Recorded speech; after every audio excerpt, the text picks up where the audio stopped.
4 seen mbokk la Khadim Thiam ñu faram fàcce leen benn bataaxal boo xam ne réew mi di réewum Russie njiitu réewum Russie bokk di Vladimir Poutine moom moo ko bind ci njeexitalu weeru février bi ci atum 2022 di ko bind itam askan wi ci àdduna bi yëpp.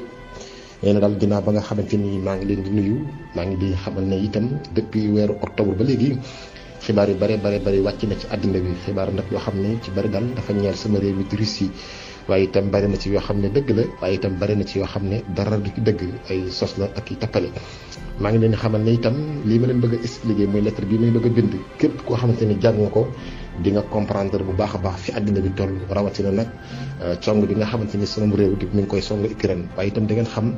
caay-caay ak tooñ ak cokkaas gi nga xamante ni moom la réew yi Occident yi nekk muy waa OTAN ak réew mi di réewum Amérique bi nga xamante ni jot naa réew mi ci réewum Russie mais di leen ay leeral rek réew dama ko fekk mu nekk ci jafe-jafe yu méttee métti mu fekk itam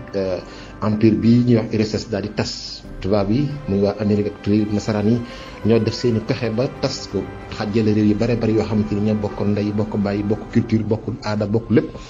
ñoom ngi def seen i pexe ak seen i caaxaan ba tas ko mu fekk itam Russie nekk réew mu pëccëxoo réew mu néew doole itam ci wàllu koom-koom waaye itam ci wàllu militaire ma xam ne itam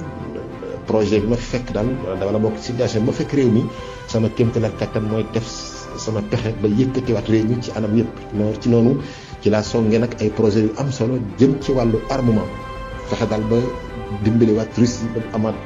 ay armes yu dëppoo ak jamono ba bokk ci réew yi gën a ëpp doole ci wàllu arme ci wàllu économie itam ma def sama kéemtalaat kattan ba yokk sama économie réew mi noddantiwaat ko jubbantiwaat ko ba nga xamante ni léegi Russie bokk na ci réew yi nga xam ne dañuy concurrencer sur le plan économique sur la scène internationale ci wàllu culture aada cosaan bëgg sa réew fier nga nekk doomi russe gëm sa culture gëm sa bopp ma fexe itam ba liggéey ci liggéey bu am solo ba tey jii sama doomi réew muy réewum Russie ñoom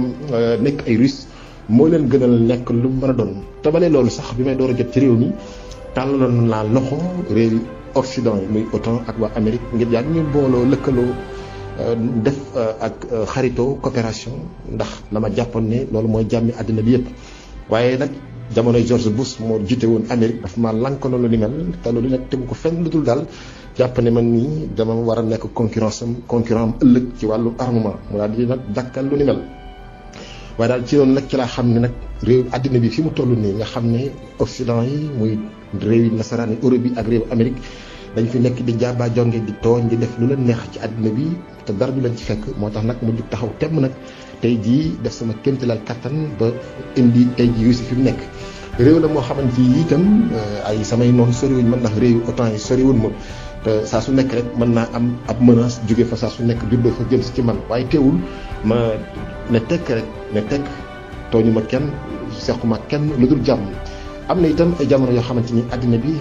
réew yi nasaraan ñu ko doon def ak tooñ gu méttee métti ñoo songu Irak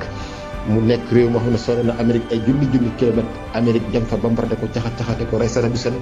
man rek maa nekkoon jëmm joo xamante ni doon naan naqaraw li ñu mel waaye itam réew yi OTAN yi muy waa OTAN fexe ba songu kii di Muammar al-Kadhafi yàq complètement dëkkam ba rey ko te Kadhafi ba ñu dund nag réew mi amoon na solo lool réew mi stable la woon am koom-koom am jàmm waaye itam Sahel bi ak Afrique du Nord am sécurité bu baax a baax ba Kadhafi faatoo ba léegi wàllum terrorisme dafa gën a takkarnaas ci boobu zone Syrie moom dañ ko laal rek ma daal di jóg ne leen dëkk dal waaye tax li ma gën a rëccu nag mooy lu tax ba ñu laalee Kadhafi man juguma woon pour jàppal ko tànk ba daal li ko dal du ko dal ndax itam loolu itam am kenn ku ma ci mën a reproché ndaxte Syrie mais ñu songu Syrie defu leen waxu leen dafa bokk lu ñoom gis-gis rek ñu bëgg koo caxatee maa ngi leen di xamal ne itam àddina bi fi mu toll nii ñaar fukki at yu mujj yi réew yi nasaraan yi ak waa OTAN itam ñu ngi def lu leen neex ci àddina bi te dara du leen ci fekk te itam ñaari réew rek lañ gën a bañ ci àddina muy réewum Chine ak sama réew mi di réewum Russie bépp coopération bu nga xamante ni léegi réew yi Afrique sax ñu ngi koy jéem a lëkkaloo ak ñaari réew yi waa OTAN dinañ def seen kéemtalaayal kattan ngir yàq leen ñu yàq yooyu coopération te loolu nag du dëgg du yoon réew bu ci nekk libre na daal di am allié wala daal wàllum coopération ak réew mu la neex ndax ñoom noonu lañ ko defee lii nag xew tey Ukraine tey jii da ngeen xam ne waa Ukraine ci boppam njiit yi fa nekk muy ay njiit yoo xam